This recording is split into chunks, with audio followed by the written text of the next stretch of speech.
Welcome. In this course, you're going to learn how to be more joyful, productive, and fulfilled in all areas of life.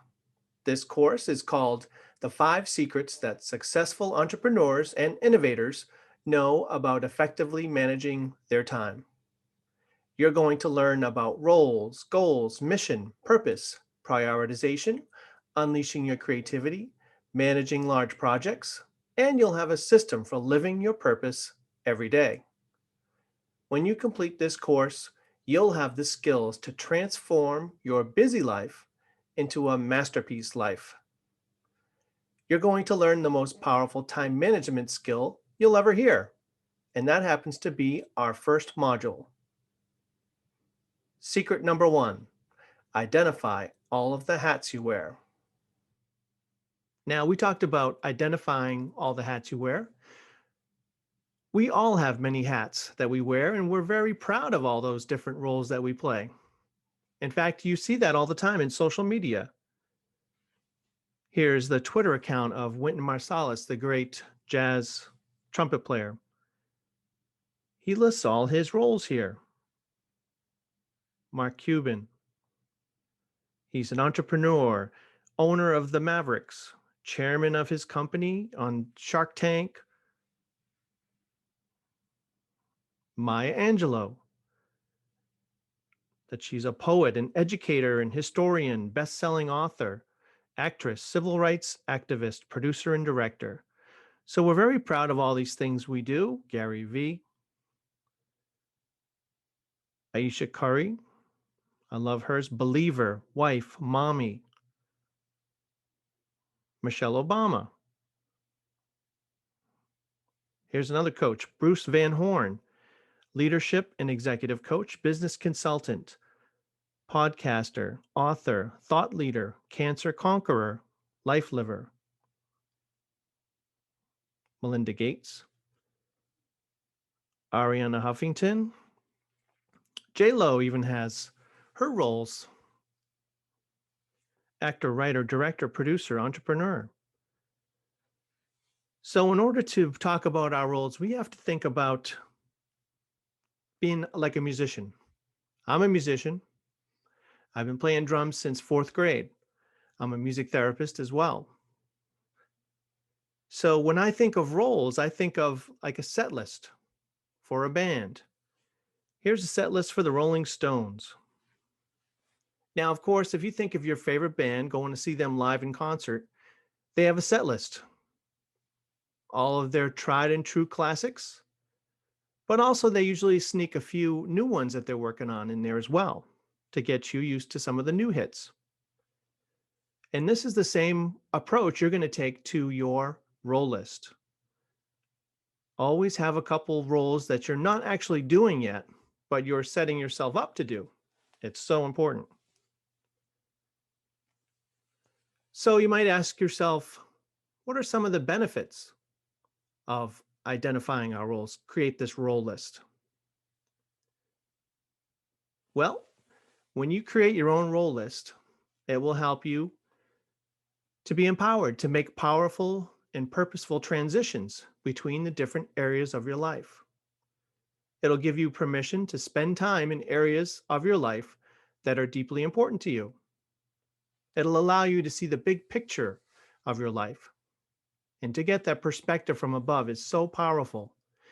You know, when you're in it and you're in your busy life, it's really hard to get that perspective. Also, as I'm thinking of this now for this course, I'm going to ask you to get some index cards to do your assignments as we go through this course. So either get, the 5x8 or probably the bigger size index cards would be better.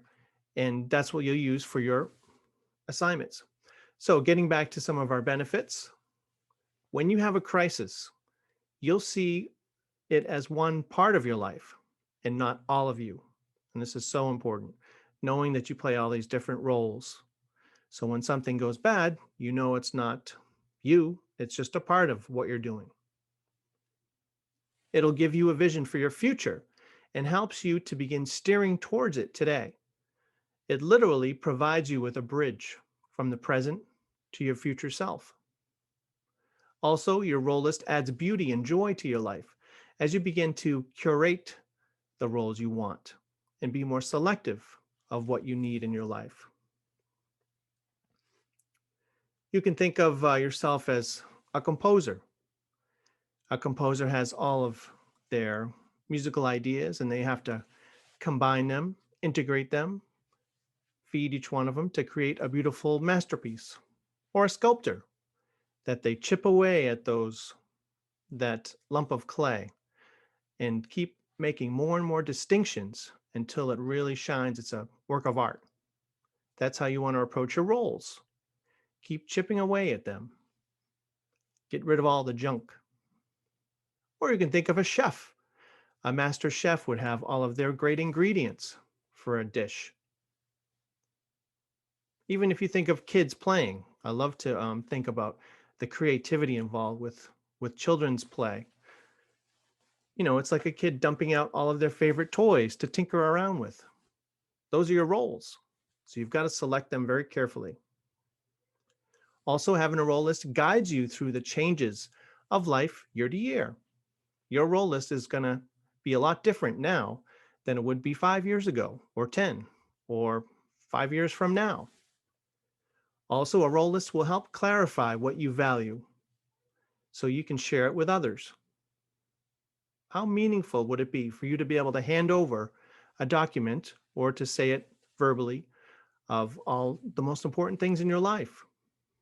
Even, on a date or relationships or a business partner, customers, friends, family, to know yourself that well to be able to say, these are my roles. I love how talking about roles, it's really the richness of life. There's a scene in the movie Zorba the Greek, the book, that someone asks Zorba, have you ever been married? And he says, am I not a man? Of course, I've been married.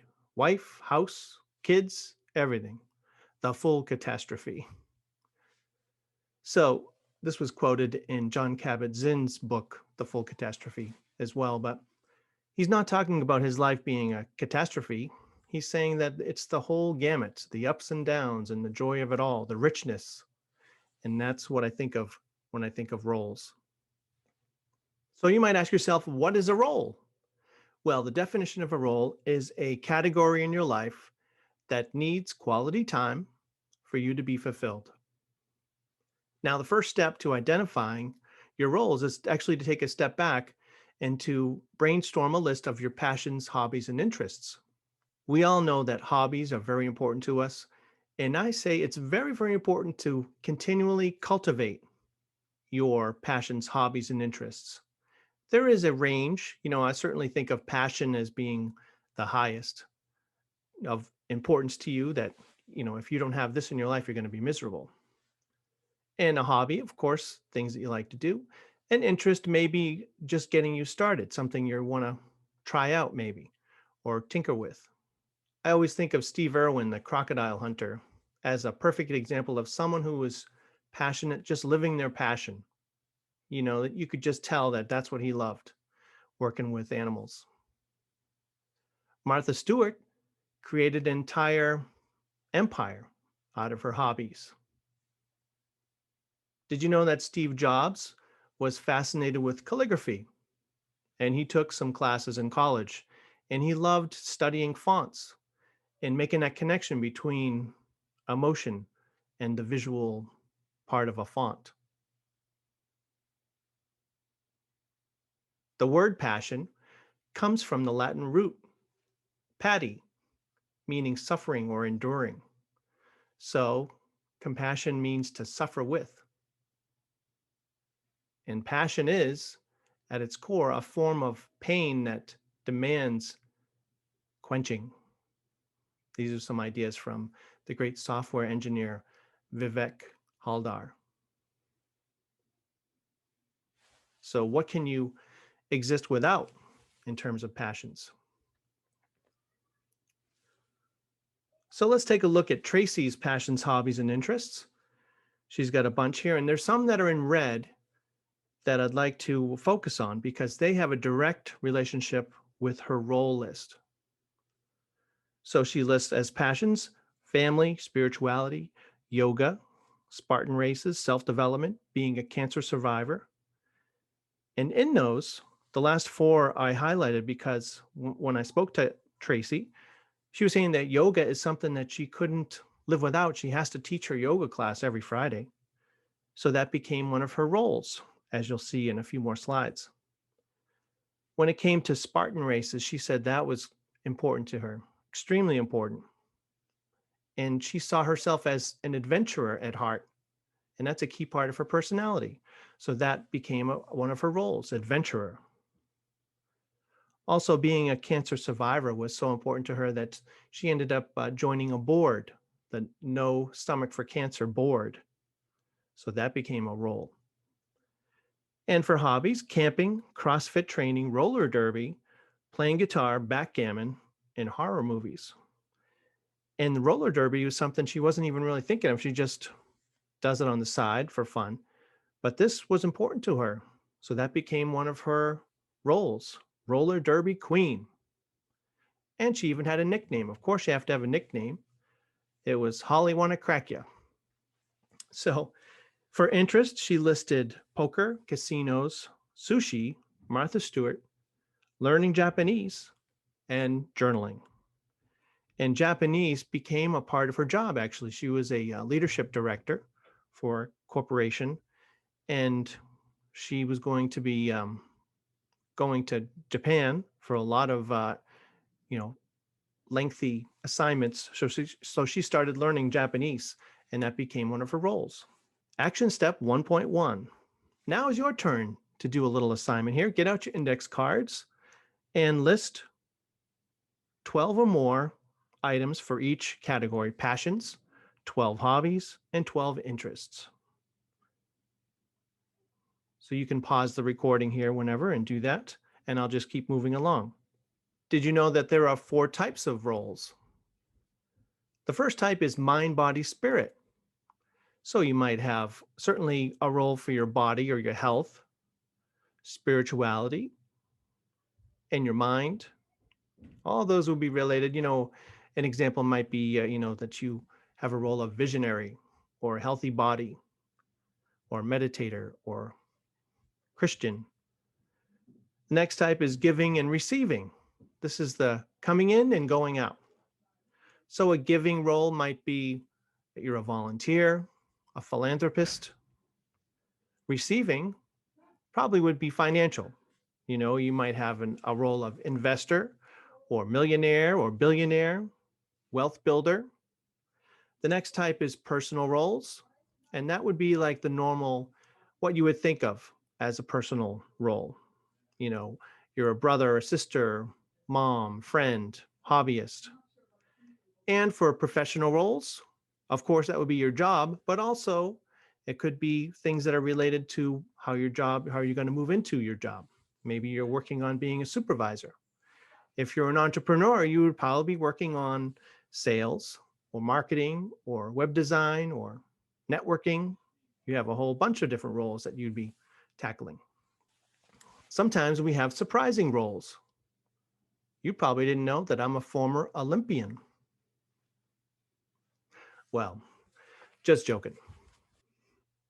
All right, let's continue with some examples of role lists so you can get a really good idea for your own. First up is David, a biomedical engineer. So his mind, body, spirit roles are Christian, transcendental meditation, body, and genius, giving and receiving, philanthropist, and millionaire. Whether or not he's a millionaire or not, we're thinking big here for our roles. It's very important to think big and strive big. For his personal roles, we've got husband, dad, family, friend, chef, rock climber, and writer. His professional roles are biotech engineer, researcher, consultant, founder, and entrepreneur. So the first role under his professional, the biotech engineer, is his main occupation. But those next three are really the more supportive ones, the ones he has to adopt these roles to continue to expand his role in his occupation. Next is Tracy, Director of Leadership. Mind, body, spirit roles are Catholic, Transcendental Meditation, Lean and Strong. Her giving receiving roles are philanthropist, wealth builder, and the board member of No Stomach for Cancer. Remember, we talked before about her admission of surviving cancer and how important that is to her and how, a big piece of her life. So of course that became a role.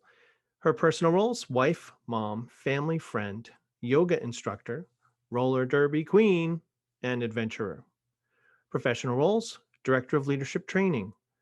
And the more supportive roles here are networker, professional speaker, and speak Japanese. So you've got to think, what roles can I take on to help me improve that main occupation role? Next is a college student, JC. Mind, body, spirit roles are spiritual, body, creator.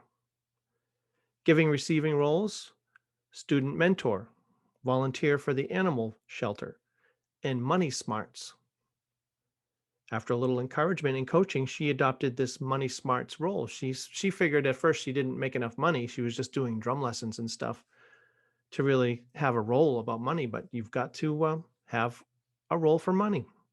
Her personal roles: partner, student, writer, journaler, and LGBTQ advocate. For professional roles: musician, composer, arranger, drum teacher, and college prep is a role for her. For Aaron, the cybersecurity expert, his mind, body, spirit roles are Buddhist, body, innovator. For giving and receiving, he's a philanthropist and investor, personal, family, partner, friend, backgammon, surfer, recovering addict, very important, and professional, chief information security officer, entrepreneur, mastermind group member, and a blogger. All right, now it's your turn to create your own role list. This should be fun. First off, you want to think big. Why not? Why let other people think big? You want to have inspiring role titles. You don't want to have boring roles and uninspiring roles like taxi cab driver for the kids. What are some of the future roles for you? This is where you have to think big. It doesn't have to be something you're actually doing.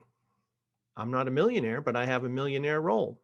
So I can start acting right now like I am, preparing myself, believing.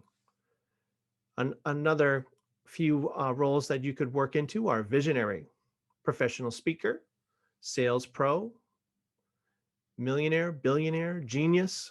All these roles you could adopt. Action step 1.2 is to create a card for each of the four types of roles: mind, body, spirit, giving, receiving, personal, professional. You want to line them up like you're playing solitaire. Action step 1.3: create a card for each of your mind, body, spirit roles and place them underneath mind, body, spirit.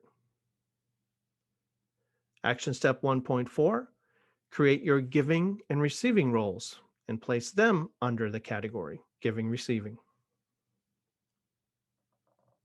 Next step is action step 1.5.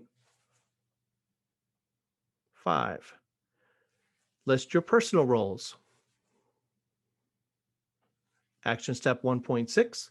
List your professional roles. So now you should have all of your roles in front of you, and you can see all these different moving parts of your life. So what have you learned by doing this? Action step 1.7. Now you can assess your roles. Go through each one and give it a number, give it a rating, 1 to 10. 1 being horrible and 10 being perfection. If you need help with identifying your roles, you could always contact me for a free consult right on my website, allthehatswewear.com. Great work. In Module 2, you're going to delve into your goals, but we have a different take on goal setting. Stay tuned. Now let's get into secret number 2. Clarify your goals. You've got to write down your goals.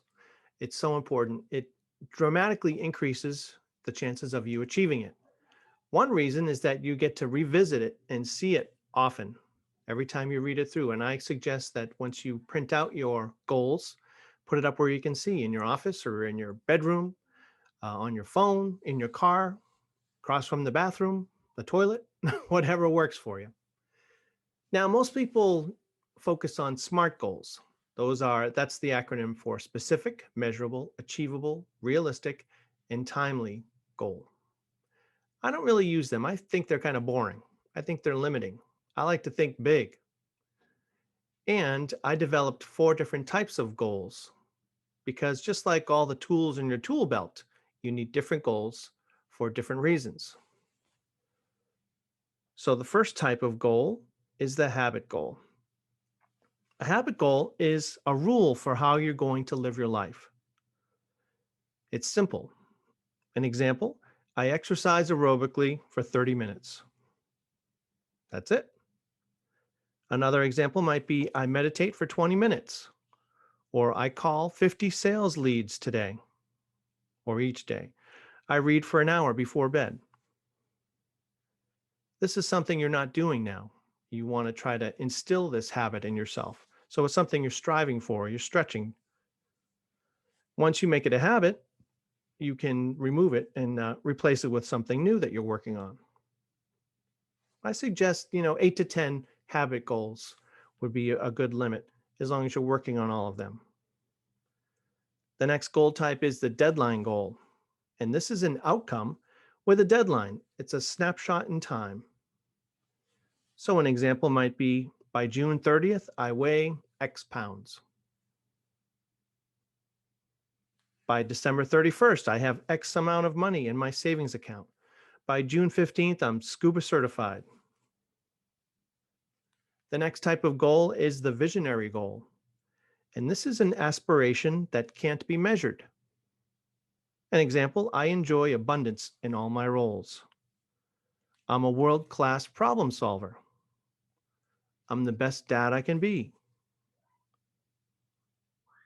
Next type is the sky's the limit goal. This is when you really think big. This is a huge goal requiring plenty of imagination. So an example, I'm a New York Times best-selling author. I won the Nobel Peace Prize for economics. My company's innovation got 1 billion people out of poverty. I introduced Saturday Night Live by yelling, and live from New York, it's Saturday night. All right. So action step 2.1 is to create title cards for each of the four types of goals. Get 4 cards and lay them out: habit, deadline, visionary, and sky's the limit. Action step 2.2, create 8 to 12 goals for each goal type and lay them out under your cards. Also, create a document with your complete list of goals and display them where you'll see them every day. You want to hover over those goals and remind yourself constantly. If you create some goals on New Year's Eve, it's going to be useless in a couple weeks. The only thing good about New Year's Eve is Three Stooges Marathon. Next is Module 3, and you'll be focusing on unleashing your creativity. Let's get to it. Secret number 3, unleash your creativity. You want to be able to think and get in your best thoughts of your life. First step is to start a daily journal. Journaling is one of the best habits you can ever have. Some of the benefits of journaling are: it'll inspire you to become more mindful, increase your emotional intelligence, clarify your thinking, encourage you to develop an attitude of positive expectation. It'll improve your writing skills, help you slow down so you can reflect on your life, document your life experiences for future reflection. It will enhance your decision making. It will enhance your decision making. It will connect you with your inner world and boost your problem-solving skills. Harvard Business Review published an article relating journaling and the practice of reflection, and this is to build effective leadership skills. So once you decide to start a daily journal, what you have to first do is be open to recording creative snippets throughout the day. These are just, jotted down a couple little ideas of interesting thoughts you might have or interesting things that happen, something unique. Here's some examples. Played in the Texas Hold'em tournament at the campground. Timmy gave the game winning Timmy got the game-winning basket at the buzzer. My 5-year-old nephew was wrestling with his grandfather and said, "Papa, you're my favorite old man." Playing backgammon by the pool. Wasabi in my tackle box. This was a little snippet of I went fishing, and the guy next to me, I was talking with him. He was a friendly guy, and he was saying that he used to fish right at the ocean and catch some stripers and bring them in, and he would have wasabi right in his tackle box. He'd fillet it right there and have some nice sushi on the beach. Now that's fresh and a cool thing to write about in your journal, something different. So once you have your creative snippets at night, get on your laptop or however you want to do it, whether it be a written book or typing. I prefer the password protected document in my laptop. And you just write simple prose based on all of those bullet points you've recorded. Another way, and I did this for 2 years, is doing an audio journal where you do the same idea with the creative snippets, but then at night you could just have your tape recorder or your phone running, maybe where you're after getting home from work in the car or something, and just record your babbling about the day and venting.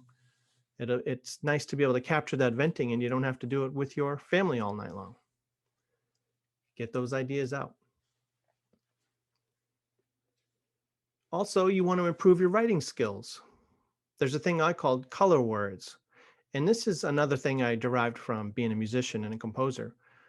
But, in music, you have color tones, and these are the ones that are more of a colorful, interesting nature than just the regular scale or the chord. So you can do the same thing with words. Usually when I read the paper, I have a little notebook, a piece of paper, and I jot down any words that are unusual, uncommon, words I don't usually use. Just in the last week, I've recorded these words right here: abscond, bamboozle, befuddle, behoove, besmirch, bric-a-brac, brouhaha, bucolic, cantankerous, churlish, claptrap, cloister, cobble, codswallow, cogent, cornucopia, crystallize, cull, deluge, dodgy, doldrums, doleful, dreck, festoon, flout, fritter, galvanize, glower, grouse, harangue, hardscrabble, hobnob, and hoity-toity. So they're fun. Who doesn't want to use the word hoity-toity every once in a while? Next exercise you can use is called word salad. And this is where you take some of your color words. You could do it randomly or, take 10 words or phrases and you're just going to plop them into a crazy story. And just do it quick. You can get it done in, 10, 15 minutes. Here's a quick example. Fishing with the ghost of Abe Lincoln. My son and I didn't want to fritter away the last weekend of the summer, so we booked a deep sea fishing trip. We loaded the vessel, stored our bric-a-brac, and grabbed a few pails of gooey brown bait. My son Jasper and I prattled on about types of fish we wanted to catch. All of a sudden, there was a kerfuffle at the stern of the ship, and so on. Next thing you want to consider with improving your writing skills for journaling is show, don't tell. Here's the example of telling. My dessert was outstanding. Here's an example of showing. My dessert was creme brulee in a delicate Godiva chocolate cup served with a drizzle of raspberry sauce and a fresh sprig of mint. A little different, huh? As the writer Anton Chekhov said, "Don't tell me the moon is shining. Show me the glint of light on broken glass." The next part of creativity is to ask quality questions. You want to ask questions that are empowering, open-ended, and solution-focused. In other words, ask great questions, you'll get great answers. There is such a thing as bad questions and good questions. Bad question might be, why am I always broke? Why can't I ever catch a break? Good question, if I could have anyone as my mentor, who would it be? What could I give up to save an extra $300 a month? What would be a perfect day for me? You could relate your questions to your roles, like a healthy body role, Question might be, what are two easy and healthy recipes I can start making this week? For your hobbyist role, who do I know that's into fly fishing? For your parenting role, what's the biggest challenge my kids are struggling with? And what are some resources to help? I suggest starting a weekly routine of taking 15 minutes to brainstorm as many great questions you can for each of your roles. Do it every Friday afternoon or something. Next skill is to identify obstacles. For this, you need three things. You need to list the challenge, the obstacles, and some solutions for each obstacle. An example, the challenge might be, I know meditation will be helpful, but I just can't get into the habit of doing it. Obstacles, I don't think I'm doing it right. I can't get any peace and quiet in the morning. I'm not completely sold on its benefits. I'm not getting up early enough. I feel like others might think I look silly. And some solutions, go to bed earlier, research the benefits, contact tm.org to find a trainer, listen to testimonials of other people's experience of starting a meditation routine. Deep thinking techniques. Here are some things that will really help you. Brainstorming. Of course, brainstorming is just asking a lot of questions. Don't self edit or judge, just generate as many ideas as you can. Breathe. Now, of course, this isn't a technique for deep thinking, but it can lead you into one. You could try the 4-7-8 deep breath technique. Inhale for 4, hold for 7, and exhale for 8 with a whoosh sound as you exhale. Centering. This is something I remember from my music therapy professor. And she used to center when she was doing supervision with me. And it really helped her get back into the moment. Like she would kind of review everything that had gone on with my client and with me in the last meeting we had. And really, it was almost like you could see her catching up with everything emotionally and being right where she needs to be in this moment to help now. And it's really powerful. All it takes is a few moments of just, you could close your eyes and center in and just calm down and let, the thoughts that you have kind of fade into the background. And then the thoughts that you need will come to the forefront with whatever you're focusing on. Connect. You can make connections with seemingly unrelated things. One example is I was learning some sales techniques from the great sales trainer, Grant Cardone. And he was talking about always starting with agreement. If you have a prospect and you're trying to sell, and the person says, well, this is a lot of money, then you wouldn't argue with the person. That's the worst thing you can do. That's not having agreement. You would want to say, well, it is a lot of money. And everyone that I meet with always says that it's a lot of money. But then when they start to have the benefits, and then you go on from there. So meet with agreement. And I mentioned this in connecting technique because there was a time in a nursing home I was helping out, and there was an older guy with dementia. He was there, and he was really getting combative, and he was confused. They brought him into the nursing home. He didn't want to be there, and he was really getting angry. And he was saying, something about all of his antiques, where are they going to go, and all his stuff. And then I said, well, that sounds like a big job. And that immediately stopped him in his tracks, and he turned around. He goes, yeah, that is a big job. So there was a little bit of agreement there. And then we helped to, help him out a little bit to be in a better space.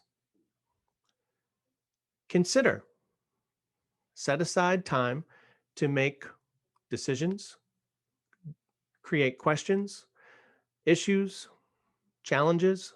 You've got to set some time aside for that stuff. Decide. Decisions create momentum. Try to make more decisions every day. Even just coming up with your creative snippets is a way of increasing your decision making ability. So make decisions. Inspiration. Connect with what makes you feel strong. When I first started this business, I really thought about the Willy Wonka movie because I love that movie. I have since I was a kid. And the idea of this Wonka factory, this company that is so unique and so special that it really has no competition. So that stuck with me with creating my business. I wanted to have something that creative and that innovative and unique. So I had a picture of the golden ticket and put it up on my wall.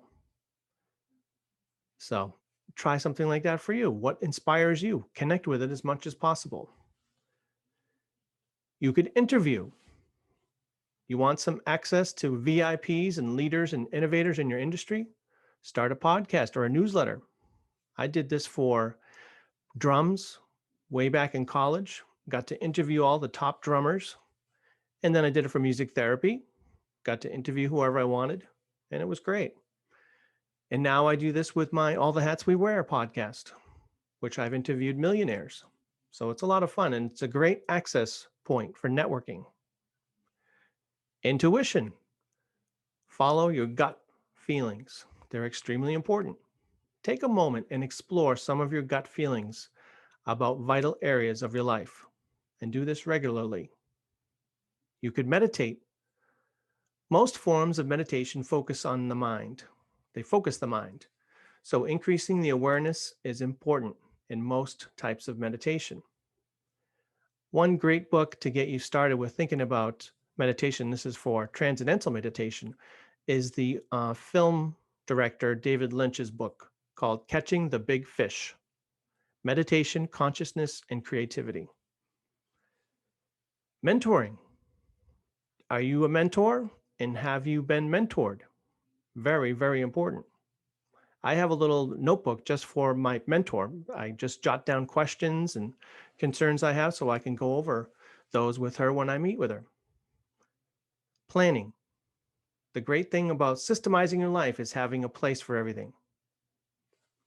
Prioritizing, and this you'll cover in the module 5, but having a place to list your priority, one priority for the day, your top only priority.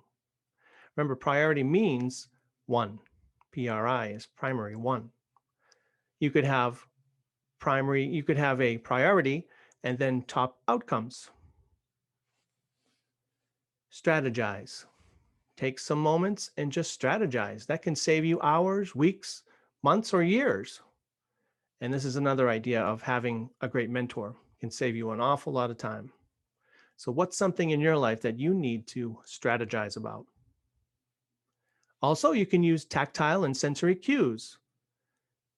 For some reason, if I'm in the hot tub or in a pool and I run my hands down my face, when you're in the water, I always think of the movie The Shining, because there's a scene when he's sitting at the bar and he does that. And it just connects me somehow to that movie. So these are very powerful connections, the tactile and sensory cues, and they can help you with productivity as well. I always listen to Pink Floyd. I like their albums. I like their DVD Pulse very much, and their albums Animals, and there's a bunch of others.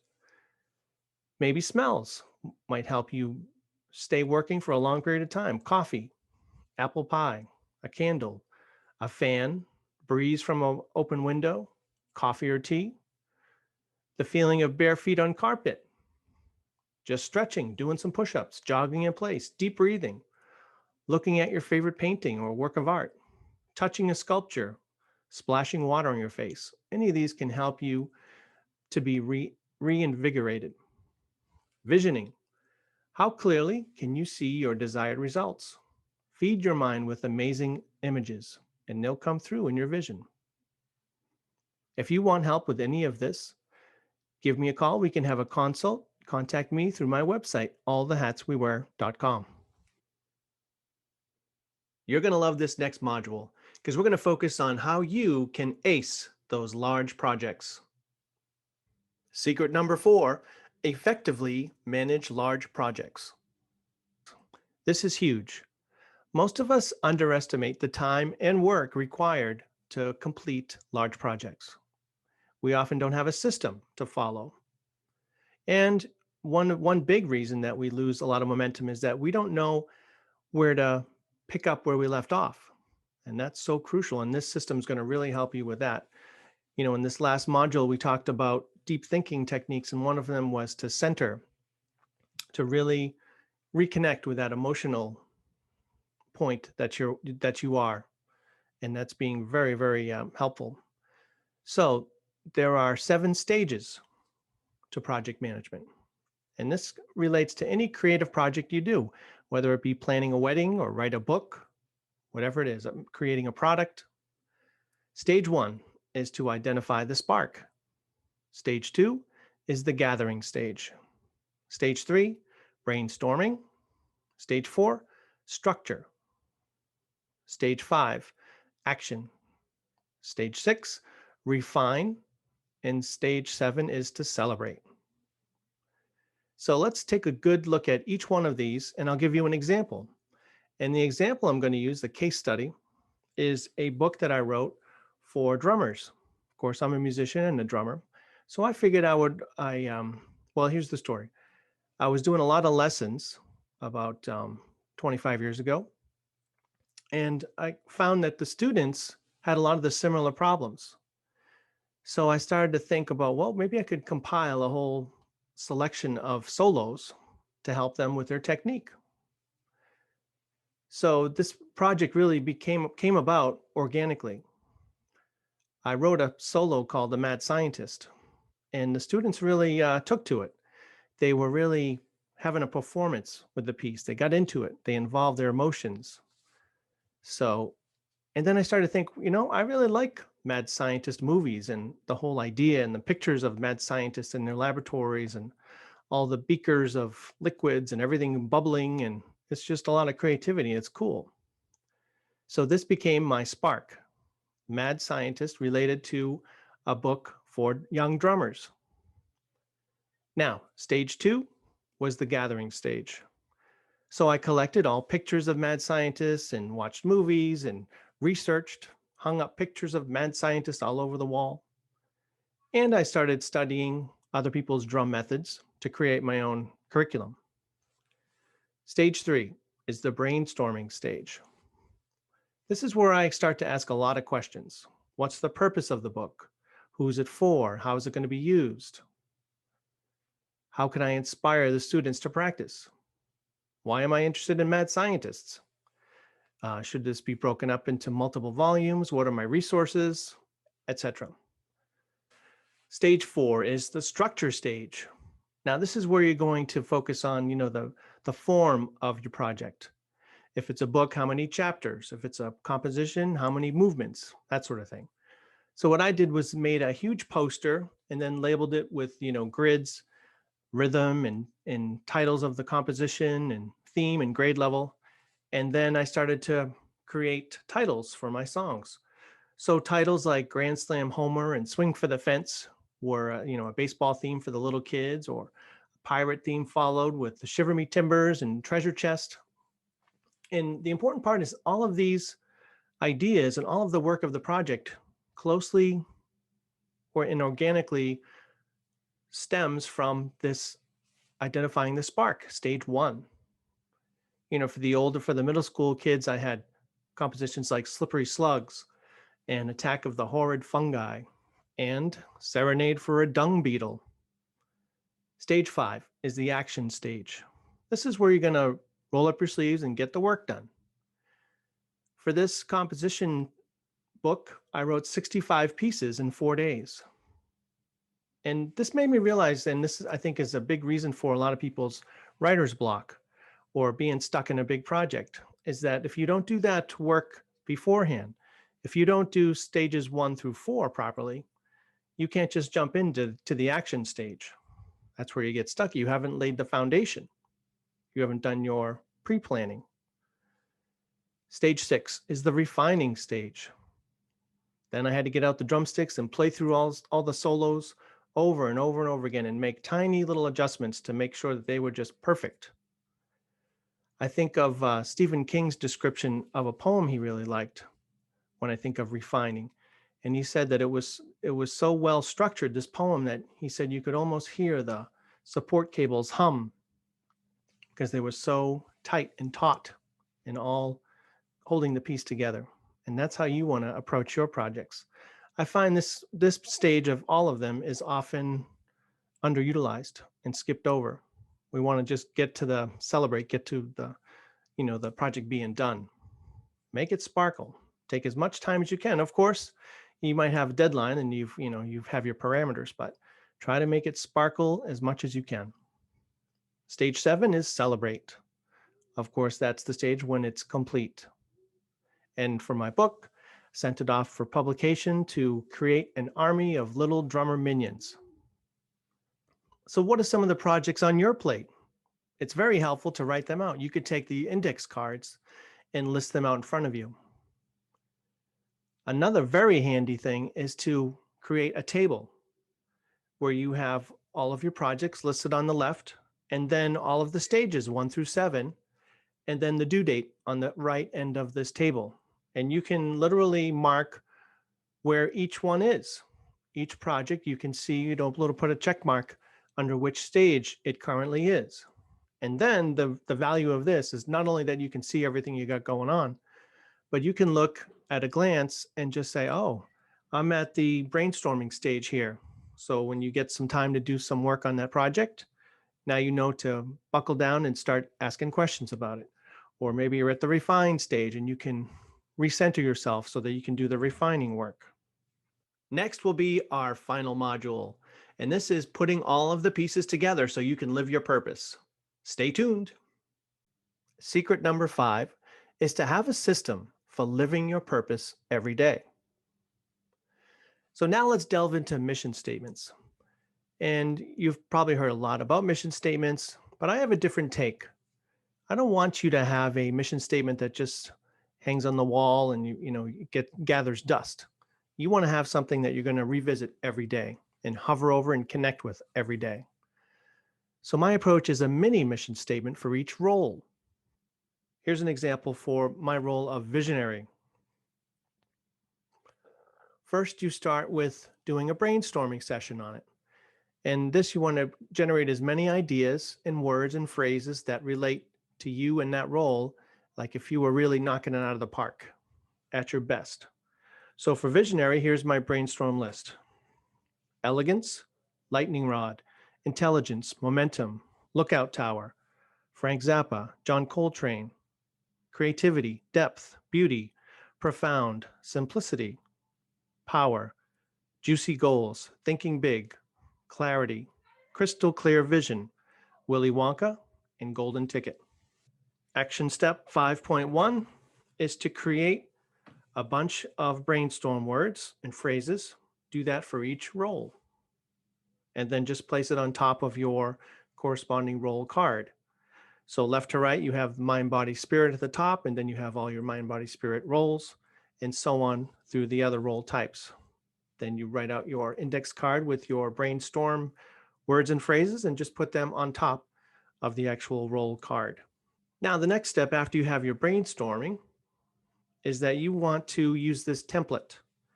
And this template will be 40 to 60 words for each mini mission statement for each role. And the main idea is I am a blank.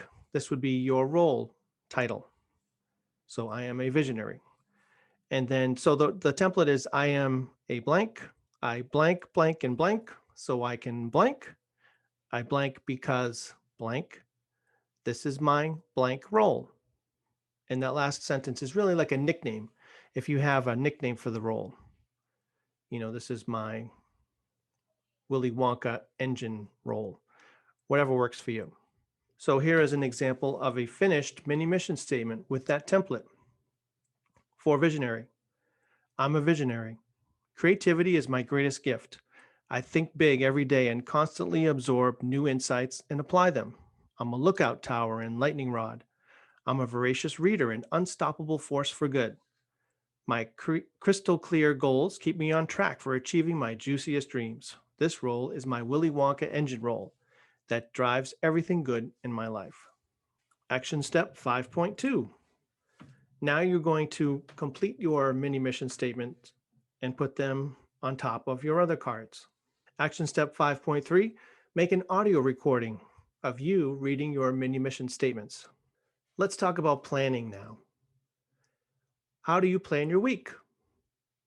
One suggestion is that you create a 7-day empty grid. That's Monday through Sunday, whatever you want, 7 a.m. till 10 p.m. And then you can just jot down things that you have for the week and look at it throughout the week. And this helps you find empty spaces in your schedule.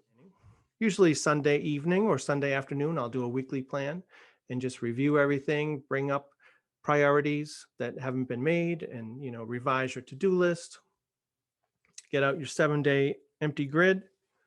You probably want to print out some financial reports, review your progress on your goals and your habits, listen to your mission statement, just connect as many ways as you can. Another thing to do is you can use a program that I use called Scrivener. And this program is invaluable to me. In fact, I'm staring at it now. It has my detailed notes as I'm creating this Zoom call. I'm also looking at Scrivener. It's actually a writer's program. So it's very easy to make, if you want to make chapters and different subsections, the hierarchy is really easy and it's just simple and everything is right there where I need it. I love it. I never close it. It's always open on my dock. Now for daily planning, I suggest each night brainstorming, your top outcomes and your priority for the next day, although realize it's going to change as well.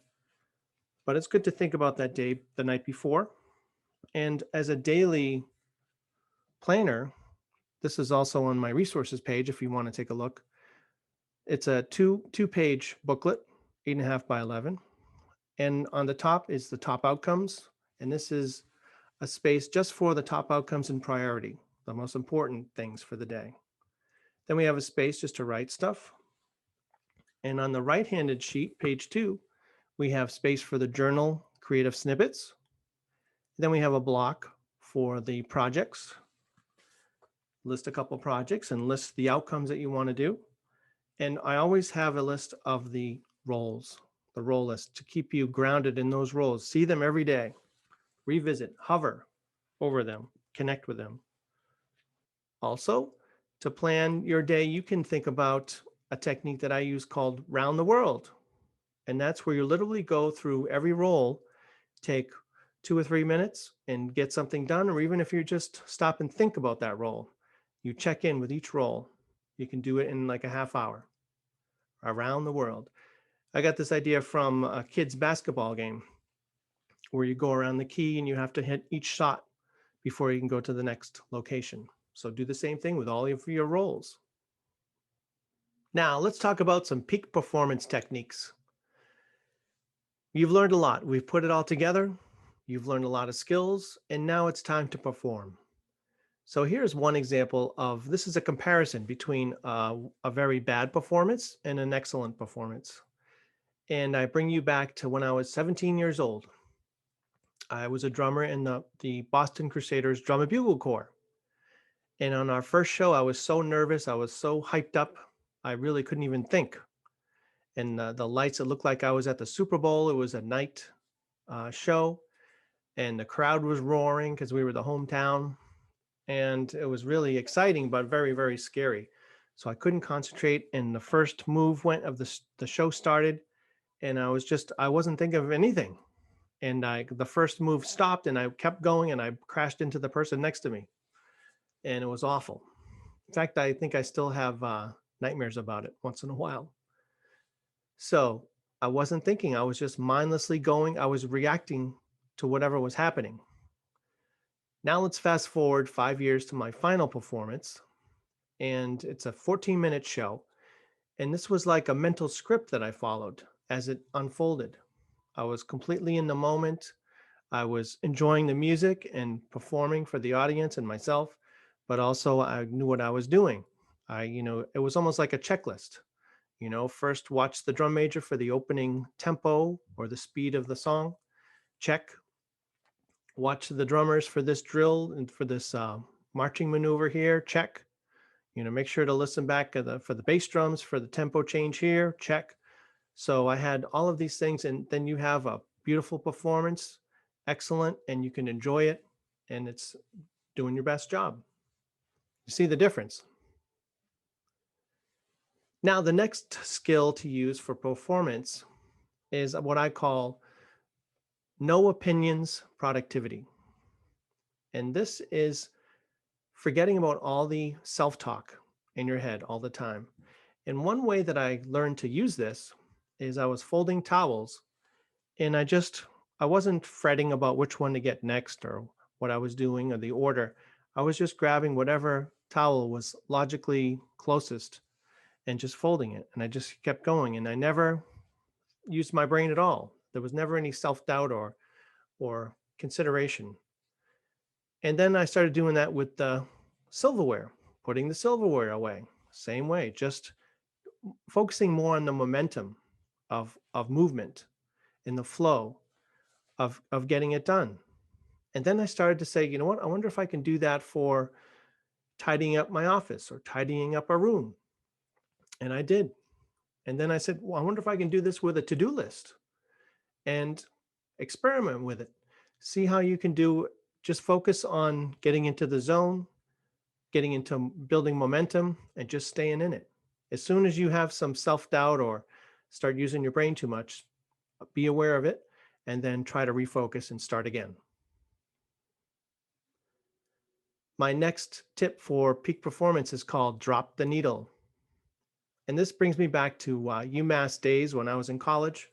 I was studying in a jazz history class, and the professor would have this part in the exam when he would literally just drop the needle of the record player onto an album, and we would have to write down which jazz musician was improvising just by hearing the little bit of sound.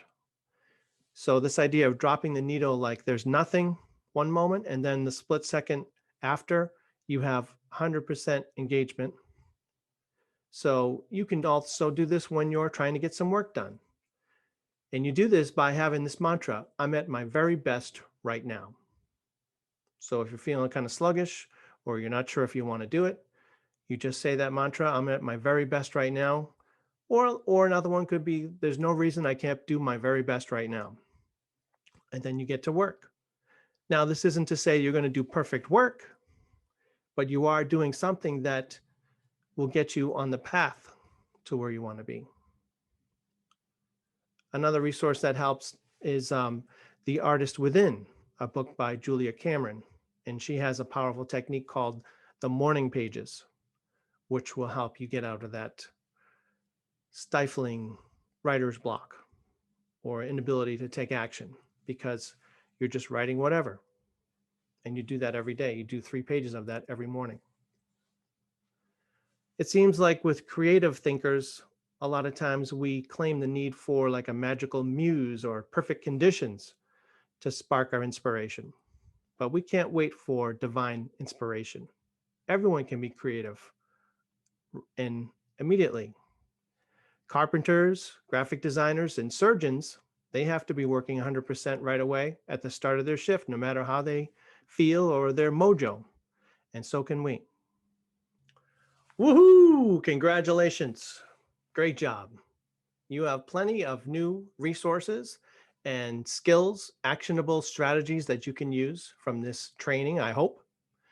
And they will all help you overcome those 5 nasty obstacles that prevent you from living your purpose. Obstacle number 1 in review was you aren't managing all the hats you wear. Remember, we went through and identified our roles and all that went with that. Obstacle number 2, you haven't clarified your goals. We went through the 4 types of goals. Obstacle 3, you haven't unleashed your creativity. We talked about journal writing and quality questions and identifying obstacles. Obstacle number 4, you don't effectively manage large projects. And we reviewed all the 7 stages that a creative project has to pass through. And then obstacle number 5, you don't have a system for living your purpose. Well, now you do. We talked about managing and planning for your day, planning for your week. And then we talked about peak performance strategies to help you be at your best. Again, if you want to find more information about what I do, Check out the website, allthehatswewear.com. Call for a consult call free so I can show you how I can help you with coaching or a speech or workshops or trainings. So until we work together again, thank you. Great work. See you soon.